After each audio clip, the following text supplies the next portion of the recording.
बच्चों, कैसे हैं आप सभी। आज हम आपको क्लास 9th का टिश्यू, जो मैंने प्रीवियस लेक्चर में भी बताया हुआ था, टिश्यू टिश्यू के बारे में और थोड़ा सा डिटेल में बताएंगे। मेरिस्टेमिक टिश्यू यानी कि ऐसा टिश्यू जो लगातार डिवाइड होने की जिसमें कैपेसिटी होती है, मेरिस्टेमिक टिश्यू होता है। और ये प्लांट टिश्यू है।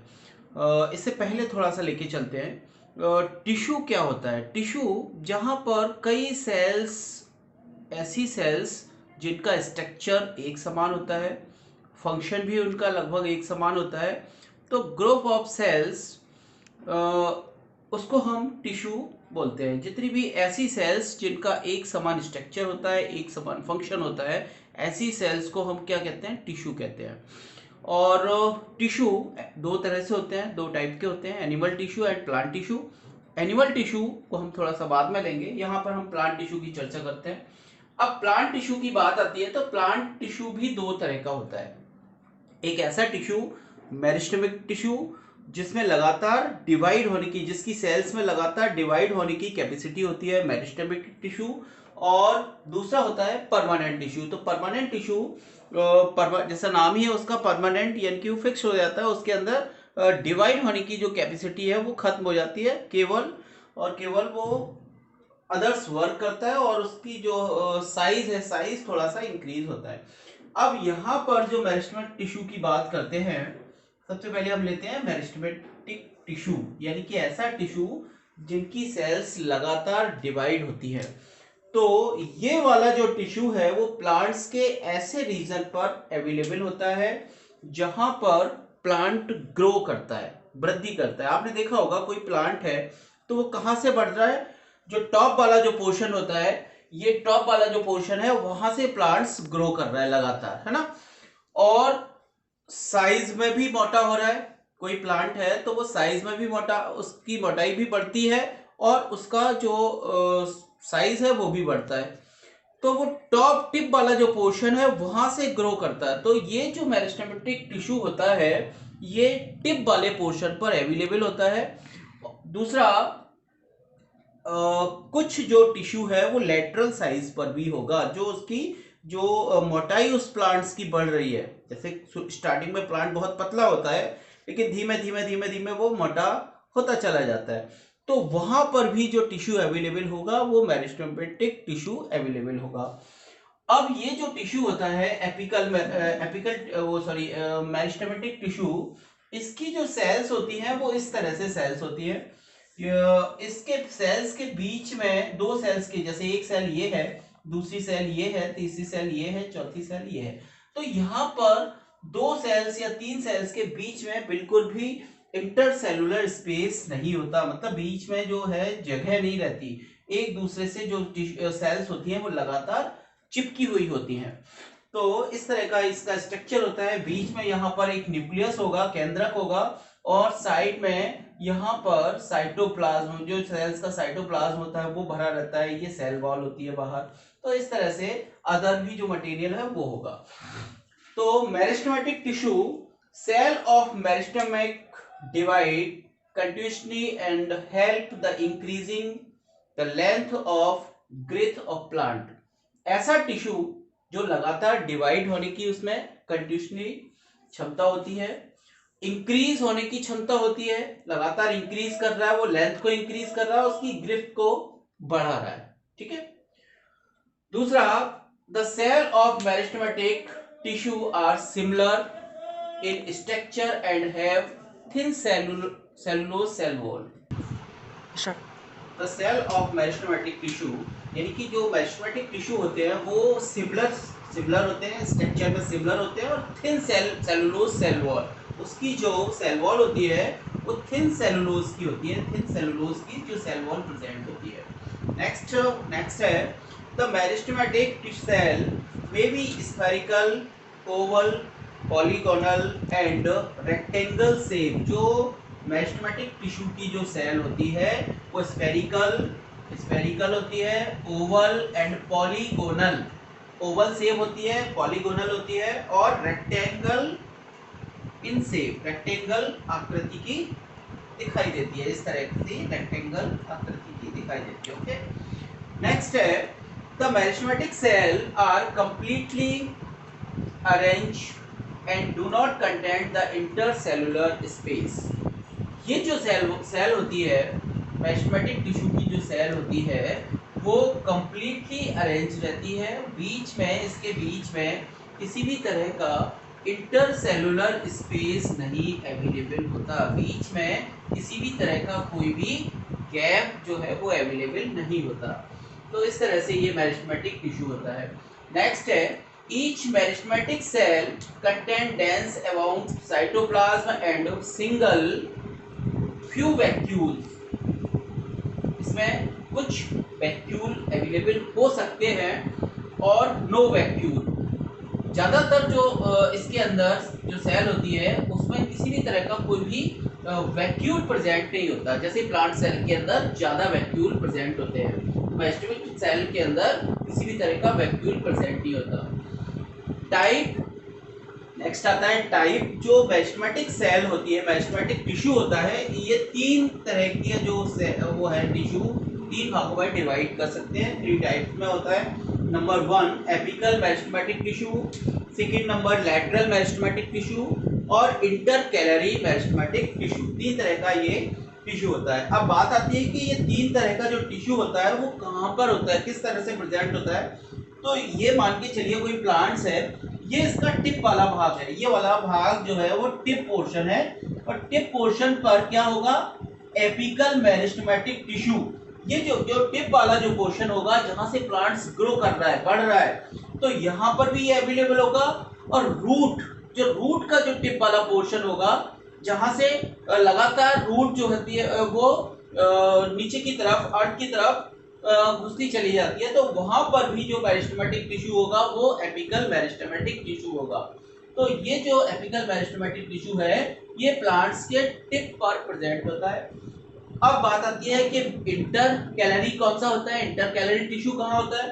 तो ये जो ये वाला जो पोर्शन होता है जहां से कोई भी ब्रांचेस निकल रही है या फिर कोई लीव्स निकल रही है, जैसे ये वाला पोर्शन है, एक ये है, एक ये है, तो ये होता है नोड। ओके, नोड वाला पोर्शन होता है। तो दो नोड के बीच वाला जो पोर्शन है, these are called intercalary meristematic tissue. आपने देखा होगा जब कोई स्टेम ग्रो करता है तो स्टार्टिंग में वो इतना होता है, 2 दिन बाद आप देखिए तो उसका साइज इतना हो जाता है, फिर थोड़ा दिन बाद उसका साइज इतना हो जाता है। लगातार उसमें सेल डिवाइडेड हो रही है, एक सेल से 2, 2 से 4, 4 से 8, इस तरह से लगातार सेल्स का डिवाइडेशन हो रहा है और उसके अंदर जो है वो समसूत्री विभाजन हो रहा है। These are mitosis. अब यहाँ पर इस तरह से ये जो वाला पोर्शन होता है, यानी कि सेल्स लगातार डिवाइड हो रही है। परमानेंट टिश्यू के अंदर तो सेल डिवाइड बंद हो जाएगी, तो यहाँ पर जो सेल डिवाइड हो रही है ये इंटरकैलरी स्पेस हो जाता है, इंटरकैलरी मेरिस्टेमेटिक टिश्यू हो जाता है। अब बात आती है लैटरल कहाँ पे होता है। एक तो टिप वाला पोर्शन हो गया, एक दो नोड के बीच का जो स्पेस होता है इंटरनोड, यहाँ पर जो होगा वो इंटरकैलरी मेरिस्टेमेटिक होगा।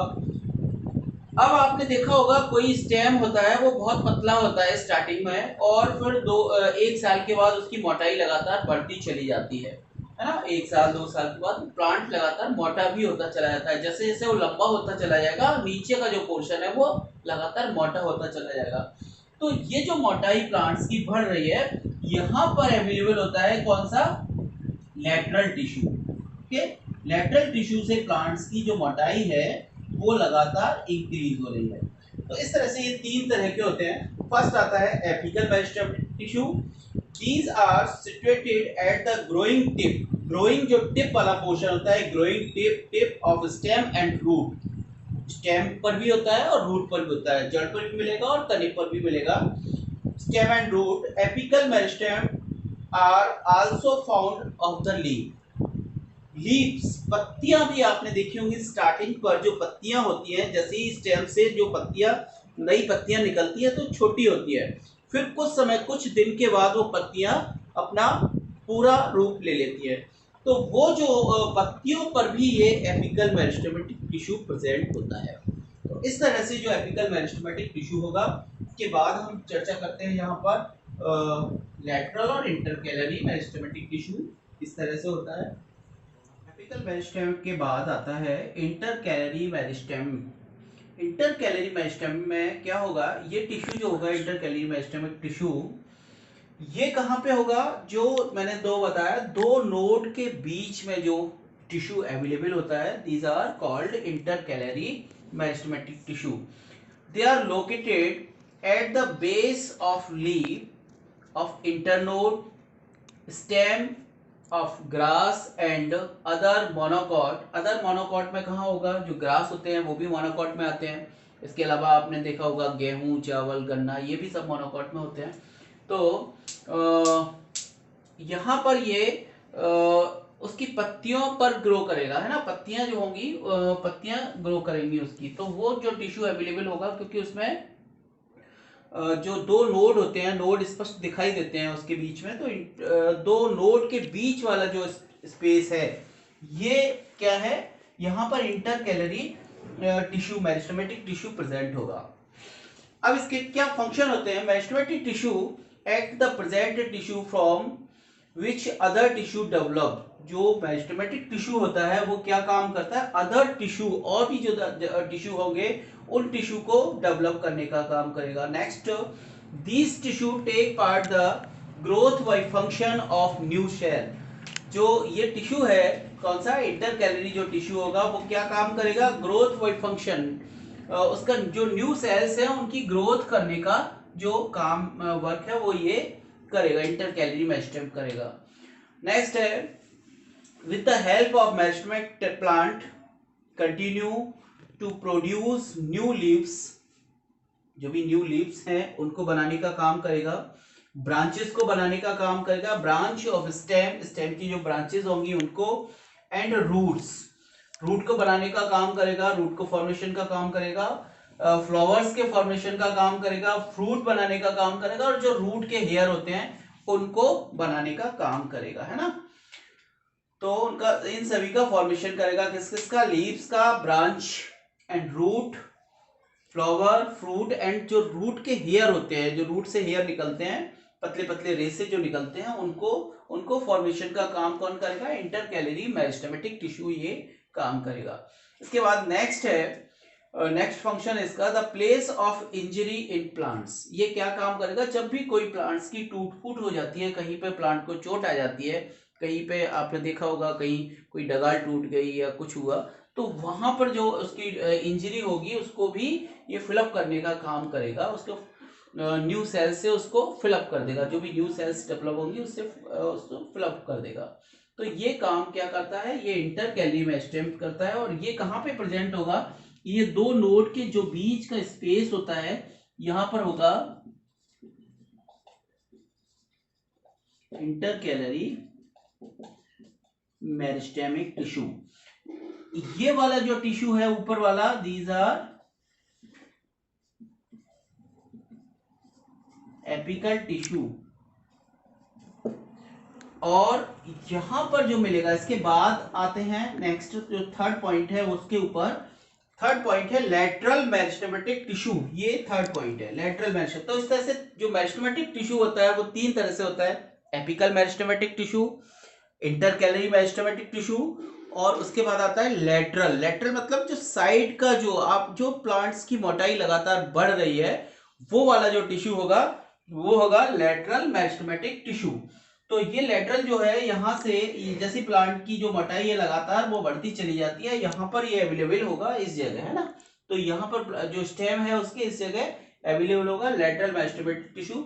These are found beneath of bark, यानी कि ये जो बार्क होती है, बार्क कैम्बियम होती है, उसके नीचे, उसकी सतह के नीचे ये फाउंड होगा, मिलेगा, कॉल्ड बार्क कॉर्क कैम्बियम। इसको हम क्या कहते हैं, कॉर्क कैम्बियम बोलते हैं। जो आपने देखा होगा जब छाल आ जाती है, प्लांट्स जैसे जैसे मोटा होता चला जाता है तो फिर उसकी छाल बनती चली जाती है, तो जो छाल होती है उस छाल को हम बोलते हैं कॉर्क। तो उस कॉर्क के नीचे वाला जो होगा टिश्यू वो होगा कॉर्क कैम्बियम, है ना, कॉर्क कैम्बियम।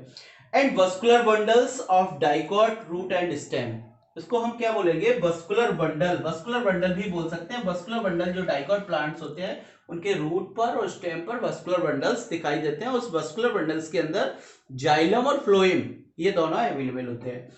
तो vascular bundle of dicot root and stem called vascular cambium, इसको हम वस्कुलर कैम्बियम कहेंगे। They occurs the thin layers के रहते हैं cambium in the region which the responsible of growth in thickness. इसकी ग्रोथ करने का काम जो है वो ये काम करते हैं। कौन? लैटरल मेरिस्टेमेटिक टिश्यू ये काम करते हैं। जो उसकी मोटाई है उसको लगातार उसकी ग्रोथ करने का काम ये करते हैं। ठीक है, तो इस तरह से ये 3 भागों में डिवाइड हो गए। जो मेरिस्टेमेटिक टिश्यू होते हैं इनको हमने 3 भागों में डिवाइड किया। सबसे पहले एपिकल मेरिस्टेमेटिक टिश्यू, ये कहाँ पे प्रेजेंट होंगे? जो टॉप वाला पोर्शन होगा, कोई भी प्लांट्स का जो टॉप वाला पोर्शन होता है यहाँ पर होंगे एपिकल मेरिस्टेमेटिक टिश्यू प्रेजेंट होता है। उसके बाद आता है इंटरकैलरी जो 2 नोड के बीच का जो स्थान होता है वो भी लगातार ग्रोइंग करता रहता है, हमेशा बढ़ता रहता है। तो वहां पर जो प्रेजेंट होगा वो होगा इंटरकैलरी मेरिस्टेमेटिक टिश्यू। और तीसरा जो होगा वो होगा जो साइड पर प्रेजेंट होता है लैटरल मेरिस्टेमेटिक टिश्यू। तो ये जो भी स्टेम होगा उसकी साइड पर प्रेजेंट होगा। तो इस तरह से 3 भागों में डिवाइड कर दिया मेरिस्टेमेटिक टिश्यू को। इसके बाद हम नेक्स्ट वीडियो में लेके चलेंगे परमानेंट टिश्यू और उसका डिफरेंस भी बताएंगे। इसका ये मेरिस्टेमेटिक टिश्यू और प्लांट जो परमानेंट टिश्यू होता है इन दोनों में डिफरेंस क्या होता है ये भी हम आपको इसमें बताएंगे। ओके, इसके बाद आप जो भी नए यूजर्स हैं वो सब्सक्राइब कर लें और बेल आइकन को भी क्लिक कर दें जिससे नए वीडियो तुरंत आपको मिल जाए। Okay, thank you.